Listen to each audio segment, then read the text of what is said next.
Olá amigos, tudo bem? Meu nome é Josemar Bueno e hoje vou fazer um vídeo um pouquinho diferente, né? Bom, nós temos um grupo, né, de networking para Mercado Livre de Energia e ali a gente troca informações, né, conversas, né?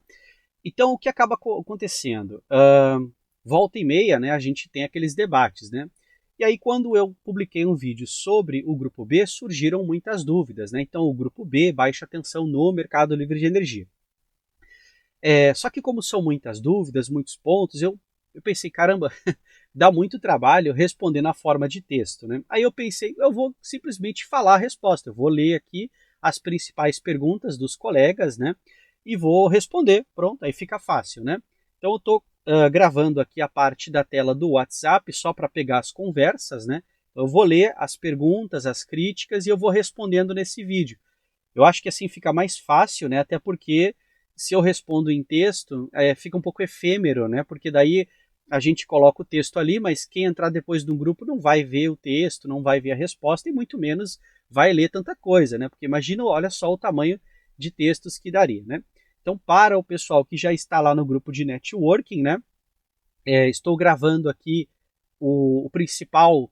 Aqui foi a pergunta que um colega montou bem estruturada, ele colocou todos os pontinhos ali, colocando as críticas e os pontos, né? E aí eu vou aproveitar para ler, então, aqui o que ele escreveu, e aí eu vou tentar responder, tá? Eu sei que tem outras perguntas lá no grupo, e aí eu vou tentar responder também em forma de vídeo, né? Para ficar mais acessível, digamos assim, acessível à resposta, né? Porque aí todo mundo do YouTube pode ver a minha resposta. Se alguém quiser fazer um contraponto, pode fazer nos comentários do YouTube, pode fazer dentro do grupo do WhatsApp. Eu acho que fica mais fácil para todo mundo, né? Então vamos começar aqui. Bom, então aqui ele explica, né, sobre o tema da PL 414, que era o que o grupo estava discutindo na hora, né? Aí ele coloca ali, né, que respeitosamente, né, ele vai fazer o contraponto, né, tranquilo, né, normal, é para isso que serve o grupo, é para a gente poder conversar, né? Então aqui ele coloca, né, uma introdução falando, vocês podem pausar o vídeo e ler, né, eu não preciso ler tudo aqui para vocês, então eu vou ler a principal pergunta e os principais pontos, né? Bom, uma coisa que ele coloca ali é o seguinte, ó, primeiro ponto, ó, o benefício desproporcional para grandes consumidores, tá? Então eu vou fazer a leitura e aí eu vou responder.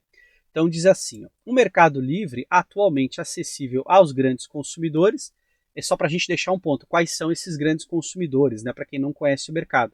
Basta estar no grupo A.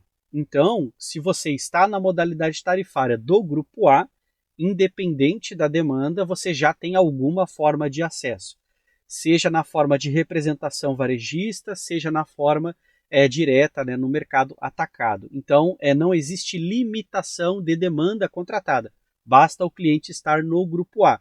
Em resumo, falta apenas o grupo B, tá bom? Então ele coloca ali o mercado livre, né, atualmente acessível a grandes consumidores. Aí ele coloca em 5 e 8 e 0. Essa é uma forma, né, de explicar os tipos de contratos, benefícios tarifários, né? Se eu compro um contrato de, se eu compro um contrato não, se eu compro um volume de energia através de um contrato I5, eu vou ter 50% de desconto na minha demanda contratada junto à distribuidora, né? E ao mesmo tempo eu também vou ter um desconto no horário fora ponta no frete da energia, ou seja, eu escolhendo uma fonte limpa e renovável que se enquadra na legislação como uma fonte incentivada, né? Então isso tudo é dentro da lei, né? Eu vou receber esse desconto. Ah, mas de onde vem o dinheiro, né? O desconto vem da CDE. Então veja, o grupo B, que não está no ambiente livre, que são entre 90 e 95 milhões de unidades consumidoras hoje, quando você paga a fatura de energia, a principal contribuição para a CDE vem do dinheiro do grupo B. E aí o grupo B estaria subsidiando. Então esse é o contexto aqui, tá? Ou seja, no grupo B você paga um pouco mais caro para que grandes consumidores consigam negociar energia limpa e renovável com descontos, né? Esse é o primeiro ponto aqui. Então diz ali, né, concentra benefícios financeiros para empresas, no caso aqui indústrias e comércios de alto consumo. Esses consumidores podem negociar contratos com condições mais vantajosas, né? Claro, porque o ambiente é livre, você nunca iria negociar com condições não vantajosas, né? Então é óbvio, né? Então diretamente com geradores e comercializadores. Por outro lado, olha só, essa parte que eu não entendi, tá? Por outro lado, quando consumidores de baixa tensão migram para o mercado livre, então eu vou desenhar para vocês. Ó. Aqui a gente tem um mercado cativo, tá? Tá aqui. E aqui a gente tem o mercado livre, tá? Vou colocar aqui, ó, livre. Aí eu tenho assim, ó, 1, 2, 3, 4, 5, 6 consumidores aqui. Daí, deixa eu trocar a cor da caneta, né? Daí, quando esses, por exemplo, 3 consumidores aqui saíram do mercado cativo e vão para o livre, ó, 1, 2, 3, o que ele escreve ali? Ó? Por outro lado, quando consumidores de baixa tensão migram para o mercado livre, os custos fixados pelo sistema de distribuição e encargos, como a conta de desenvolvimento energético, no caso a CDE, acabam sendo, olha só, redistribuídos, né, entre aqueles que permanecem. Ou seja, esses que ficaram aqui vão pagar mais caro. Né? Isso é óbvio, isso é simples, é fato, né? Tranquilo. Entre aqueles que permanecem no mercado regulado. Em resumo, pequenos consumidores cativos poderão arcar com custos mais altos, enquanto grandes consumidores... Mas como grandes consumidores? Aqui que eu não entendi. Esses não são os consumidores de baixa tensão? Esse é o ponto que eu não estou entendendo. Porque, olha ali, ó, enquanto os grandes consumidores capturam benefícios. Não, sabe o que pode acontecer aqui? É bem simples, ó. Basta, deixa eu fazer com uma cor diferente, ó. Basta esses 3 aqui também virem para cá, ó. Pronto, ó. 1, 2, 3. Ou seja, no momento em que todos são livres, ninguém é obrigado a pagar nada que não seja negociado. Então é esse tipo de lógica que eu não consigo entender aqui. O benefício da CDE, ele tecnicamente, pessoal, ele seria extinto, sabe por quê? Eu vou mostrar para vocês aqui no vídeo, né? Deixa eu ver se eu consigo fazer aqui. Pronto, aqui consegui. Então, olha só, esse aqui é o PRORET, né? São os procedimentos de regulação tarifária. Esse aqui é o submódulo 7.1, que fala da estrutura tarifária, né? Então, repara o seguinte, ó. Se eu abro o mercado livre de energia para todos, então, automaticamente, né? Deixa eu colocar aqui em vermelho. Automaticamente a tarifa de energia ela só existe no ambiente cativo, certo? Se eu abro o mercado para todos, ninguém mais é obrigado a pagar a tarifa de energia da distribuidora. Você tem a opção de negociar, certo? Então, automaticamente, a TE deixa de existir. Por quê? Porque eu estou hoje no mercado cativo, eu decido ir para o ambiente livre, afinal a liberdade é plena, eu poderia ir, né, pela lógica, liberdade para todos, certo? Automaticamente eu não vou mais pagar a TE. Por quê? Porque não existe TE no mercado livre de energia. Você paga somente a TUSD. E aí que entra um ponto interessante, porque você tem a ATE-CDE, não teria mais arrecadação, ela seria extinta. A CDE eletrificação também seria extinta. E a CDE-GD, que é da geração distribuída, também não teria mais. Mecanicamente, fisicamente, seria impossível cobrar, certo? Mas, olha só que interessante, né? Daria para fazer o seguinte, então, caso, né, fosse importante mantê-los, olha só que interessante, aqui na TUSD nós também pagamos a CDE. Lembrando que a TUSD é o fio, né? Aqui é infraestrutura, não tem relação nenhuma com energia elétrica, né?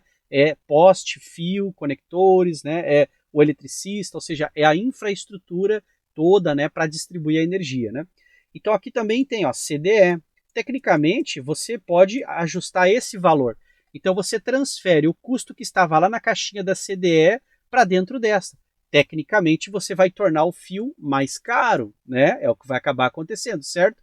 Mas aí a pergunta que fica é, seria necessário realmente todo esse dinheiro da CDE?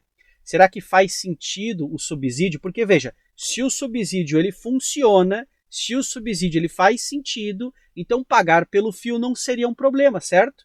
Porque eu teria retorno de alguma forma, não é mesmo? Então eu não posso reclamar que o fio ficou mais caro.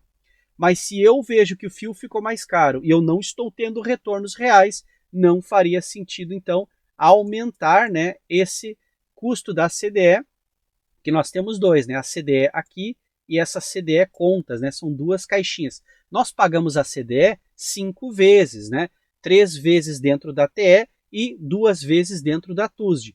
Se faz falta, você pega a caixinha que está lá na TE e joga para dentro da TUSD, mas vai deixar o fio mais caro, certo? Mas aí não pode reclamar, porque se o subsídio é importante e ele funciona, então você tem que aceitar o fio mais caro. É a lógica de mercado, né? Agora, não, mas o fio ficou mais caro, mas o subsídio não está resolvendo nenhum problema.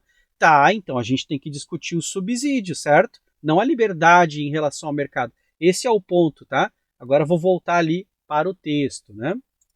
Pronto, então, assim, em resumo, né, no caso que está sendo colocado ali, diz ali, ó, em resumo, pequenos consumidores cativos poderão arcar com custos mais altos. Não, os pequenos consumidores cativos também vão poder usar da própria liberdade para também ir para o mercado livre de energia, assim como começa o raciocínio aqui, ó, quando consumidores de baixa tensão migram para o mercado livre, eles já foram embora. Né? Então é o exemplo que eu dei anteriormente. A TE deixa de existir para esses que agora são livres, né? Quem ficar no mercado cativo, diz, eu vou ficar por aqui, eu não me importo, vai ficar mais cara a energia para você, a TE vai subir, tá certo? O raciocínio do colega aqui vai subir mesmo, né? Só que você é livre para ir embora, né? Se você está num restaurante e a conta de repente aumenta enquanto você está almoçando, você levanta e vai embora. Você não, só um pouquinho, né? Eu paguei o meu almoço, de repente fica mais caro no meio do pagamento aqui, não, né? Então, se você tem opções de liberdade, você vai para onde faz mais sentido para você. É uma decisão individual, né? Então, o raciocínio aqui eu entendi, ok, mas eu coloco esse contraponto, né? Ou seja, a minha opinião barra, né, informações, como eu mostrei ali no Proret, né? Ou seja, eu tenho essa impressão. Não é um problema abrir o mercado para todo mundo. Até porque nós temos os outros países, né? Então, nós temos muitos outros países que têm o mercado 100% aberto. E esse problema aqui não se reflete neles, né? Talvez eu mostre o ranking, mas eu vou só completar o raciocínio aqui, tá?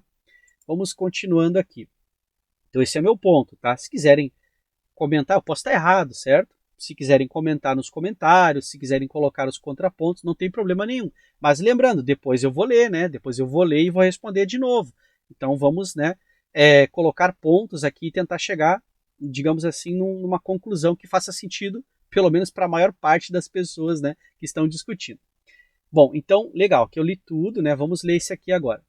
Ó, aumento da CDE e impactos para consumidores cativos, que é o exemplo que eu falei lá, né? Tem a TE, o preço vai subir, vai subir, né? Vai subir o custo do fio, né? Porque a TE não vai existir mais, né? Para quem estiver ainda no cativo, a TE vai ficar mais cara também. Afinal, o cálculo tarifário, né? A gente tem um modelo matemático, no final das contas, literalmente vai ficar mais caro. Então, só para pegar o gancho aqui, né? Então, diz aqui, ó, a abertura do mercado aumenta a pressão sobre a CDE. A CDE é um encargo, ela não sofre pressão nenhuma. Ela é o resultado matemático de um cálculo. Se o subsídio não faz sentido, ele tem que deixar de existir e não ser pressionado a sobreviver.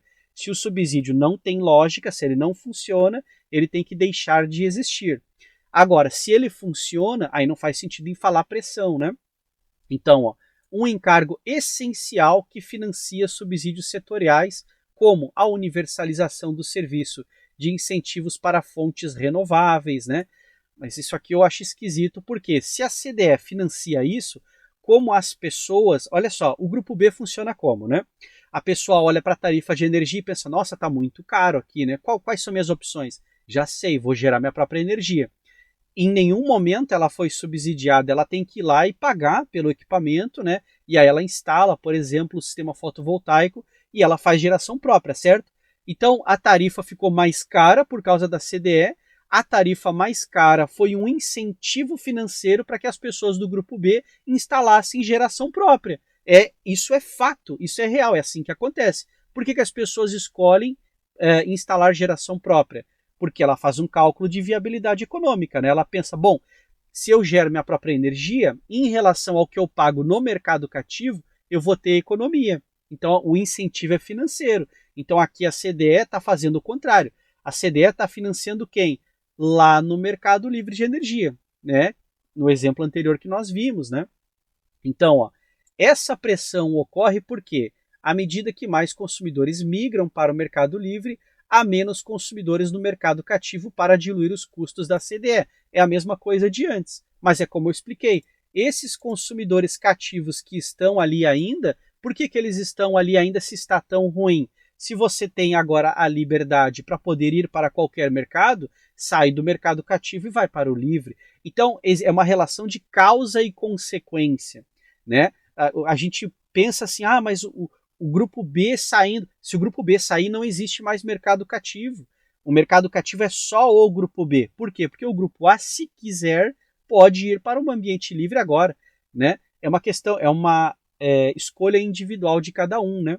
Então, esses consumidores aqui, ó, para diluir os custos da CDE, só é uma relação de causa e consequência. Se isso ocorre, você aumenta o estímulo para que ele saia do mercado cativo. E se de fato existe liberdade plena, repara que hoje é assim, né? Hoje quem está no mercado cativo, a tarifa sobe, sobe, sobe, sobe, sobe, e você não tem para onde ir. Então você só paga o boleto para a distribuidora. E aí, qual a opção que sobra? Gerar a própria energia. Então, é viável gerar a própria energia, porque ou você faz isso, ou você paga a tarifa mais cara para a distribuidora, né? Então, né, fazer o quê? Bom, aí ele coloca aqui, deixa eu arrumar aqui, pronto, impacto direto, né? Então, ó, consumidores residenciais e pequenos comércios, olha só, que não tem poder de barganha para negociar contratos. Mas se a gente está discutindo o mercado livre para todo mundo, eles têm agora poder de barganha, porque se o início do raciocínio né, eu vou mostrar de novo aqui, ó, qual que é o início do raciocínio? Olha aqui, ó. Opa, cliquei errado aqui. O início do raciocínio é quando os consumidores de baixa tensão migram para o mercado livre. Então esse é o início do esse é o início, né, do raciocínio, certo? Então vamos lá. Então aqui, ó, impacto direto, né? Consumidores residenciais e pequenos comércios que não têm poder de barganha, eles acabaram de ganhar esse poder de barganha, eles agora estão livres, né? Então eu não entendi isso aqui, né? Aí diz assim, ó, podem enfrentar aumentos, né, expressivos nas tarifas reguladas. Como que ele vai sofrer aumento na tarifa regulada se ele tem a opção de sair do mercado regulado? Entenderam? É isso que eu não estou entendendo. No início eu até pensei o seguinte, claro, poder de barganha significa o seguinte, né? Eu sou, por exemplo, a Gerdau, né, que é uma grande empresa. Como eu vou comprar um grande volume de energia, eu tenho poder de barganha, eu posso negociar mais barato o preço unitário. Agora, se eu sou um consumidor residencial pequenininho, o meu poder de barganha é menor, né? Porque eu não tenho como, por exemplo, negociar preços porque o meu volume não é tão alto, certo? Só que qual que é o erro desse raciocínio? Veja, então como a distribuidora faz hoje? Porque a distribuidora faz como? A distribuidora compra em grandes leilões, grandes volumes colossais de energia, elas entregam, né, distribuem esse grande volume para uma área de milhões de consumidores, e o consumidor, ao invés de pagar barato, ele paga o preço mais caro do que se ele mesmo produzisse a energia ou se ele tivesse permissão de negociar preços lá no ambiente livre, né? Porque, veja, morreu o argumento de comprar no grande volume, porque a distribuidora comprou num volume muito maior, por exemplo, que a Gerdau, né? Então, ele pode, tecnicamente, pagar um preço unitário um pouco menor, certo? Mas repara que esse preço unitário menor não chega lá no consumidor do grupo B, porque na prática, no mundo real, o consumidor do grupo B paga a maior tarifa do setor elétrico, né? Então, eu não entendi esse ponto, né? Ou seja, impacto direto. O que eu não entendi? Depois quiserem responder, tá? Consumidores residenciais, pequenos comércios, ó, que não têm poder de barganha. Por que eles não teriam poder de barganha? Ou nós trabalhamos com a hipótese que o mercado é aberto para todos, ou então tem que estruturar melhor aqui.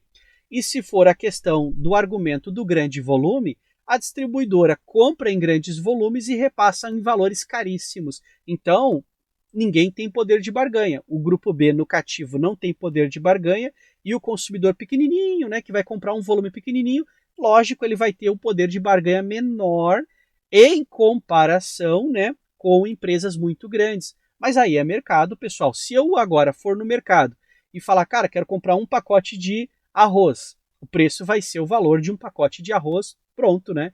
Agora, se eu for lá no fornecedor e falar, eu quero toneladas e toneladas e toneladas de arroz, ele vai fazer um preço unitário pelo quilograma do arroz mais barato. Ou seja, todos os mercados, quando você compra em grande volume, você tem um poder de barganha natural, né? É um poder de barganha, por quê? Porque você está fazendo uma aquisição muito grande, um volume muito grande. Então é normal, né? Bom, aí, agora o próximo ponto aqui, né? Comparação com a GD. Eu não acho certo comparar com a GD, tá? Por quê? Vamos lá. O que é geração distribuída? Eu sou autorizado a gerar a própria energia? Sim. No Mercado Livre eu posso gerar a própria energia? Sim. Na GD eu posso injetar na rede? Sim. Eu posso pegar de volta a minha energia? Sim. No Mercado Livre de Energia eu posso injetar na rede? Sim. Eu posso pegar de volta a minha energia? Não pode. Porque no momento que você injetou na rede, não existe injeção, você vendeu a energia. A contabilização é diferente de um sistema de compensação. Então, são matemáticas completamente diferentes. Quando você injeta a energia na rede da distribuidora usando o sistema de compensação de energia previsto na Lei 14.300, que é o que dá base, né, para micro e mini geração distribuída, qual que é a mecânica da coisa? Você injeta 1 megawatt-hora, a distribuidora anota isso, ou seja, você tem agora um crédito. Esse crédito de energia tem um cálculo, né? Ou seja, você vai ter ali um custo em cima dele, e quando você for pegar de volta, né? Veja, não é mais a mesma energia. Se você quiser pegar esse 1 megawatt-hora daqui a, vamos dizer, um ano, a distribuidora, aquela energia já se foi, já desapareceu. A distribuidora ela tem que fazer uma nova aquisição e devolver para você. Então você expôs ela no risco, certo? Porque ela que vai ter que comprar o preço de mercado. Mas aí o que acaba acontecendo? Ela compensa isso, né? Porque o sistema de compensação, ela não vai te devolver esse 1 megawatt-hora inteiro, né? Todo o cálculo é feito em reais, baseado no preço da tarifa, e subtraído os custos de acordo, né, com a Lei 14.300 e a regulação da ANEEL. Né? Então temos a resolução número 1000 da ANEEL. Então, resumindo tudo, você injeta 1 megawatt-hora e depois você pega de volta uma parte disso. Né? Então, em resumo, né, explicando um pouco a GD. Agora, olhando para o mercado livre de energia, quando você injeta a energia, não existe isso de injetar. Você está vendendo a energia, porque o fluxo de potência é definido em compra e venda. Então, por que você está injetando? Não tem ninguém lá para guardar para você. Não existe uma contraparte para compensar depois para você. A contabilização ela é sua. Então, se você está injetando é porque você vendeu. E aí entra aquela questão. Se eu vendi a R$ 100 o megawatt-hora e depois, quando eu quiser comprar de volta, eu vou lá e compro, e aí eu estou no mercado de curto prazo, se eu vendi a R$ 100 numa hora, no outro momento o preço pode ser 58, que é o preço que está agora. Aí olha o meu risco, né? Eu produzo minha própria energia, na GD também. Só que se eu sou autoprodutor e eu injeto para vender, está vendido. Quando eu preciso pegar de volta, eu preciso fazer isso estrategicamente, porque eu posso estar exposto ao mercado de curto prazo. Então eu tenho opções, eu tenho contratos bilaterais com flexibilidade que eu posso negociar. Eu posso negociar, na verdade, modulação, sazonalização, flexibilidade. Eu posso fazer uma operação de hedge, né?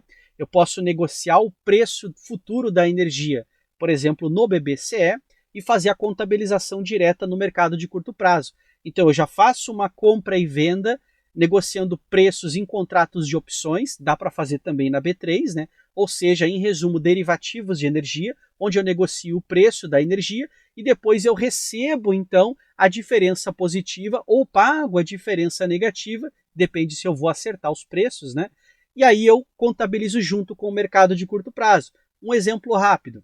Eu injetei energia na rede e vendi a R$ 58, mas eu já tinha um contrato de opções que me dá a opção de vender a 70. Eu executo a opção a 70. Então eu vou receber os 58 mais a diferença positiva. Então o impacto financeiro foi menor, mas eu que previ isso, né? Porque fui eu que escolhi fazer o contrato, entende? Então a lógica é um pouco diferente. Então voltando aqui, comparação com a GD. No modelo de geração distribuída, a CDE também sofre impacto, sim, porque ela está na TUSD e ela está na TE. mas de maneira diferente. Mas diferente como? Aí tem que explicar como é essa diferença, né? Porque, como eu expliquei, são mercados diferentes, nem a contabilização é a mesma, né? Então, qual é a diferença, né? Então, ó, a AGD beneficia os pequenos consumidores. Como que a AGD beneficia os pequenos consumidores se os pequenos consumidores de grupo B, eles acham a tarifa da distribuidora mais alta e esse é o estímulo pelo qual eles resolvem investir na geração própria? A tarifa está mais alta na distribuidora. O ser humano normal, ele pensa, caramba, eu estou pagando R$ 500 na minha fatura de energia mensal, isso está muito pesado para mim, então, já sei, eu vou gerar minha própria energia. E dá certo, ele instala, gera, reduz, funciona, né? Ele percebe a economia. Ele passa a pagar taxas mínimas, né? Ou seja, vamos dizer que de R$ 500 foi para R$ 100 ou R$ 150. É uma economia muito boa, ajuda a pessoa. O investimento se paga? Se paga. Então isso ok. Só que como que a GD beneficia o consumidor se na prática o estímulo veio da tarifa mais alta? Veja, ele não tinha opção de negociar com outro fornecedor, ele não tinha opção de negociar preço com esse único fornecedor que ele tem, ele não tinha opção nenhuma. A única escapatória dele foi gerar sua própria energia. Fazendo um contraponto aqui, é como se você não tivesse condições de comprar sapatos porque você não tem liberdade para comprar de ninguém, porque todo mundo te proíbe de comprar, mas as pessoas te autorizam a produzir seu próprio sapato, né? É um exemplo super radical, mas entenda, o setor elétrico é um mercado como qualquer um, né? Esse é o ponto que eu acho estranho. Se você dá a liberdade é para produzir e liberdade para comprar. A GD te dá liberdade para produzir e usar a energia, mas não te dá a liberdade de negociar e comprar de outros fornecedores. Ela ainda é muito restrita. E olha que interessante, se você pegar a GD e ficar melhorando ela, dando mais liberdade dentro da GD, não fica muito parecido com o que já temos no mercado livre de energia? Só que aí temos que admitir que subsídios e benefícios sempre vão ter alterações, porque é uma relação de causa e consequência, né? Então, lendo todo o texto aqui, porque senão depois o pessoal vai dizer que eu não li tudo, né? Então, veja, em comparação com a GD, no modelo de geração distribuída, a CDE também sofre impacto, mas de maneira diferente. A GD beneficia os pequenos consumidores diretamente, permitindo a geração local de energia, com a menor dependência do sistema centralizado. O custo da GD na CDE é compensado pelos benefícios. Aí, olha só os benefícios. Benefícios sociais e ambientais, com redução de perdas na transmissão e maior sustentabilidade. Não existe um relatório, por exemplo, do ONS ou da ANEEL, mostrando em números isso. É claro, a gente entende que exista, né? Então, só para deixar bem claro aqui, vamos lá. Deixa eu arrumar aqui. Ó, é compensado pelos benefícios. Tem benefício social? Tem, mas eu não consigo quantificar exatamente quanto é. Talvez seja muito pouco, né? Benefícios ambientais? Tem, mas eu não consigo de novo quantificar. Como redução das perdas na transmissão. Na prática, não é que você reduziu a perda, meu amigo. Se você está produzindo no local, o cara que produzia à distância, esse cara tem uma participação menor no sistema. Você descentralizou a produção. Então, você não diminuiu a perda. Você simplesmente trouxe o gerador para mais próximo da carga de consumo. Então não houve oportunidade de ter a perda. O que é diminuir a perda? Você tem um sistema e aí você maximiza ele, ou seja, tem o mesmo sistema com menos perdas. Um exemplo, né? Vamos supor que eu usasse um condutor de eletricidade que fosse mais eficiente. Então você tem um gerador distante da carga, mas aí agora a perda é menor.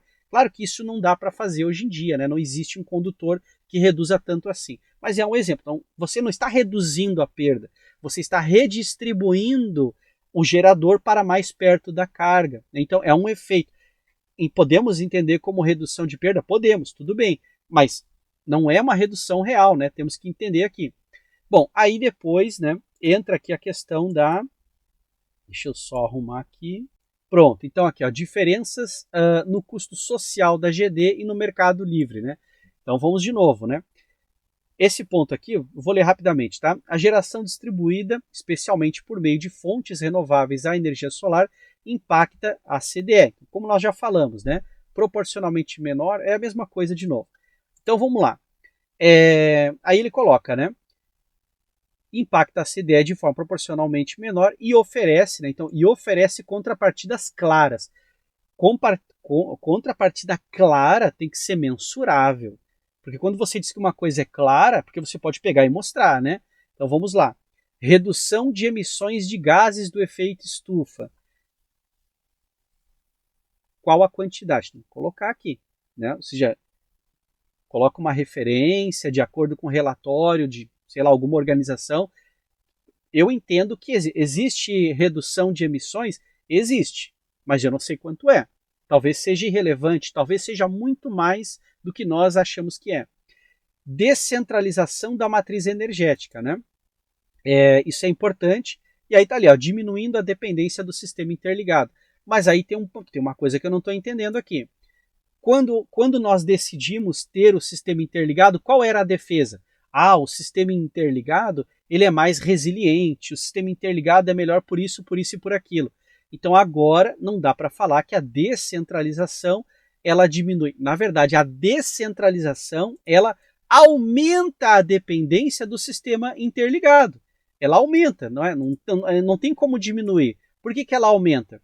Se eu tenho agora centenas de milhares de geradores espalhados em toda a rede precisa ser mais interligada, porque quando um gerador falhar, outro tem que compensar. E se eu tenho uma sequência, né, de uma ilha de 10 geradores com problemas, o sistema é interligado, ou seja, a matriz, para ela ficar mais resiliente, eu tenho que ter a geração descentralizada, o sistema mais conectado, mais interligado.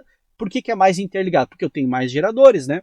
Se eu tenho um gerador aqui e ele está alimentando um conjunto de cargas nessa região, o sistema está interligado, certo? Se tiver uma falha, falhou aqui, a região fica sem energia. Se eu tenho geradores dentro dessa região, microgeradores, eles precisam estar todos interligados, né? Então aqui eu tenho a carga, né? Todos eles têm que estar interligados, ou seja, o sistema, você sai daquele modelo de grandes linhas de 700 kV, né, 800 kV, 250 kV, 500 kV, e você desce um nível e vai para mais linhas, né, de 69 kV, ou seja, você tem um sistema mais estratificado, com mais geradores e mais consumidores, e a figura do prosumidor, né, que seria aquele que produz e consome, né? Então você tem, então veja, a descentralização, isso é uma questão factual, né, facto, né? A descentralização ela exige um sistema mais interligado e não menos interligado. Então a dependência ela é maior. Eu fico muito mais dependente, né? Por quê? Porque os geradores estão em toda parte. Falhou lá, mas eu tenho outro ali. Falhou 10 aqui, mas eu tenho 20 do outro lado. A dependência ao contrário, não é diminui a dependência. Josemar, mas se falta energia na minha casa, o meu gerador está ali para me dar energia. Então eu estou menos dependente da rede, né? Porque eu tenho o meu gerador, eu tenho um sistema de armazenamento, então faltou energia na rua, eu fico tranquilo, certo? Mas o contrário também é verdadeiro. O dia que seu gerador falhar, a rede está ali. Pense estatisticamente, né? Você acha que uma rede interligada ela é mais resiliente ou menos resiliente do que você confiando somente no seu gerador e o seu sistema de armazenamento? É lógico que o sistema interligado é mais resiliente, né? Porque faltou energia na minha casa. Mas se o problema é distante, numa operação de rede volta a energia. Tanto é que, olhando, né, para o histórico de falta de energia, antigamente, pessoal, quando eu era criança, isso lá nos anos 90, era normal faltar energia na minha casa e ficar ali 1, 2 horas sem energia. Tanto é que era muito comum, né? A minha mãe tinha ali lanterninhas, velas, né? A gente tinha um armarinho que era assim, ó, caso faltar energia, a gente vem aqui, pega aqui a lanterninha, pega aqui as velas e acende, porque era muito normal. Hoje, quando falta energia, 5 minutos, 10 minutos depois retorna. Claro, tem exceções, né? Quando acontecem problemas graves, né? Mas é muito mais raro isso acontecer, né? Então, só para colocar esse contraponto, né? Possibilidade de inclusão social, né? E geração de renda para pequenos produtores de energia. Na verdade, não. Veja só, se você tem uma grande área, você tem 100 hectares e você planta arroz, o preço do arroz é X, certo?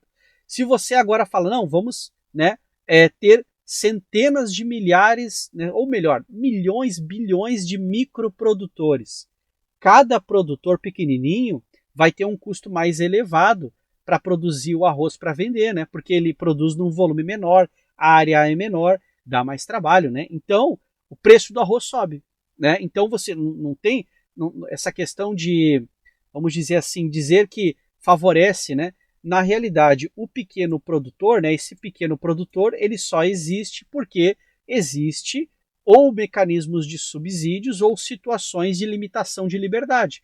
Por exemplo, se eu tivesse a opção entre gerar minha própria energia ou comprar de um outro fornecedor mais barato, eu teria que primeiro olhar todos os fornecedores do mercado, aí eu perceberia assim, poxa, achei um com um preço aqui bom. Aquele único preço baixo já não iria mais me estimular a gerar minha própria energia. Então o pequeno produtor ele teria que competir com quem? Sempre com o preço marginal mais baixo. Porque se ele teria que ser a melhor opção, né? Porque veja, eu tenho duas opções. Ou eu compro de alguém no ambiente livre, ou eu produzo minha própria energia. Se eu tiver uma única opção de um lado dizendo assina aqui e paga o preço mais barato pela energia, né? Mais barato em relação ao que eu já pago naquele momento, certo? Aquela única opção já me tira os olhos, eu já não teria mais interesse em investir em geração própria. Mas como funciona hoje? Eles me tiraram todas as opções e a única opção que sobra é a mais cara do mercado. O mercado cativo ele é onde temos o preço mais alto, né, do setor elétrico. Ou seja, eu estou preso, não tenho liberdade e eu sou obrigado a pagar o preço mais alto de todas as opções que existem dentro do mercado do Brasil. E aí vamos agora aqui, acho que é o final, né? Aqui já é o final. Então, aqui, ó. Possibilidade de, já falei isso aqui. Ó, por outro lado, né, ele coloca aqui, por outro lado, o mercado livre, ao favorecer grandes consumidores, de novo, por que favorecer grandes? Né? A gente está falando da abertura para grupo B. Né? Então, por outro lado, o mercado livre, ao favorecer grandes consumidores, não apresenta benefícios equivalentes para a sociedade. Ué, mas se a gente está favorecendo e o benefício não é para a sociedade, por que a gente está favorecendo? Por que existem, então? Por que eu pago a CDE? Como é que, num momento, você defende a CDE, que é o que subsidia os descontos, né, do I5, I8 e I0, como é que agora não beneficia? Então, acaba com o subsídio, ou seja, então tira tudo, elimina a CDE. Vai ficar mais barata a tarifa no grupo B, afinal você tirou o peso que tinha ali dentro, e não tem, pronto, não tem mais benefício lá para o mercado livre de energia. Sabe o que vai acabar acontecendo? Não vai mudar nada. Por quê? Porque quem está no cativo continua preso, não tem opção, né? Vai ficar feliz, pô, diminui um pouco aqui a tarifa, ok. E no ambiente livre, todos os preços ou vão aumentar ou vão cair, alguma coisa vai acontecer ali dentro. Por que aumentar? O preço? Não, mas vai só cair, né, Josemar? Não, porque o preço no mercado cativo, a energia renovável, ela é mais cara que a energia convencional. Então todo o mercado talvez iria se deslocar para fazer investimentos na energia convencional. Ah, não, mas se investir, daí a gente vai diminuir o tamanho, né, que nós já conseguimos hoje de uma matriz limpa e renovável. Tá, mas então tem benefício, né? Então a sociedade hoje, ou ela está tendo benefícios com muitas usinas limpas e renováveis no ambiente livre e no mercado cativo, ou então a gente não chama isso de benefício, né? A gente tem que parar um pouco por aqui, né? Acho que aqui está enquadrando, né? Aí vocês podem ler aqui a conclusão, né? Tá ali a conclusão. Então, deixa eu ver aqui. Ó, essa reflexão é fundamental para que possamos avaliar criticamente o futuro do setor elétrico. O problema é que assim, a gente está gastando saliva aqui, mas quem vai decidir é a ANEEL, né? O político que a gente vota, né? Então, assim, na verdade, nós temos que discutir, né? Trocar informações. Só que depois de discutir, depois de trocar informações, na hora de votar, tem que votar no político que tem o discurso alinhado com o que foi discutido, né? E a agência, né, a ANEEL, ela é uma só, né? Eu, na minha opinião, olhando para outros países, né, deveríamos ter várias agências reguladoras e aí você tem um mercado descentralizado da regulação, né? Aquela que apresenta a melhor regulação naturalmente vai se desenvolver melhor, naturalmente atrai mais empresas, naturalmente atrai mais consumidores e aí você vai reforçando, né? Os concorrentes vão tendendo a fazer um modelo de regulação parecido, né? E aí você tem um equilíbrio, né? Mas hoje temos só um, então o que a ANEEL decidir, está decidindo. Se ela errar, errou, se ela acertar, acertou, né? Então depende agora dos políticos e da agência reguladora, né? É isso, pessoal. Espero que eu tenha conseguido colocar aqui a minha opinião barra, né, informações aqui. E é isso. Se quiserem comentar, criticar, etc., né, lembrem que eu vou ler os comentários, eu vou ler o que foi escrito e vou de novo gravar outro vídeo aqui, né? Então, se vocês quiserem fazer um pouco diferente, né, ou seja, de repente nós temos um grupo de negócios, né? A gente pode levar esse tema lá para o grupo de negócios. Como é que funciona lá o grupo? Todo mundo se conecta ao vivo e todo mundo conversa comigo ao vivo, né? E aí é por videochamada, via Google Meet, né? E aí pronto, né? Aí a gente discute lá dentro. Então todo mundo que está no grupo do WhatsApp, se quiser participar do grupo de negócios e levar o assunto para lá, então fiquem à vontade, né? Se quiserem apenas responder os textos, responder comentários, tudo bem, mas eu vou ler e eu vou dar a minha resposta também, né? Eu acho que é um assunto, assim, o que eu defendo na prática, tá? Na prática, liberdade plena no sentido de produzir e comprar. Eu não posso ser limitado, por exemplo, o Josemar não pode vender energia elétrica, mas ele pode produzir. Ou o contrário, não, o Josemar só pode comprar, mas ele não pode vender. E ele também não pode produzir.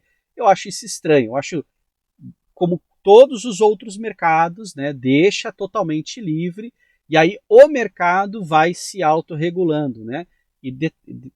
Importante, liberdade para produzir e liberdade para poder comprar e vender, né? Então são dois lados, né? Então é isso que é importante, porque aí você automaticamente não tem mais como comparar com o mercado cativo, porque ele deixaria de existir, né? Se você acha que o mercado cativo estaria muito ruim, você sai dele e vai para o ambiente livre, então, né? Então, é raciocínio simples, né? E é isso, pessoal. Então, um grande abraço a todos, né? Até o nosso próximo vídeo aqui no canal. E deixo o convite aqui para que vocês entrem lá no nosso grupo de network do WhatsApp, tem no Telegram também. Podem trazer outros assuntos, né? E é bom porque assim, a gente vai conversando e vamos aprendendo, né? Eu mesmo, né? Eu atuo no setor elétrico desde 2006, né? Então assim, eu já tenho algum tempo ali no setor elétrico, né? Então eu já vi muita coisa dar errado e muita coisa dar certa. Então eu olho para o setor e assim, eu tento usar um pouquinho, mas eu estou sempre aprendendo. Tem muita coisa que eu achei que ia dar errado e deu certo, e muitas coisas que foram o contrário, né? Então, assim, estou sempre aprendendo, fico aberto aqui a críticas, né? Comentários, sugestões, etc. Certo, pessoal? Então é isso. Então, resumindo o vídeo, para quem pulou muito, né?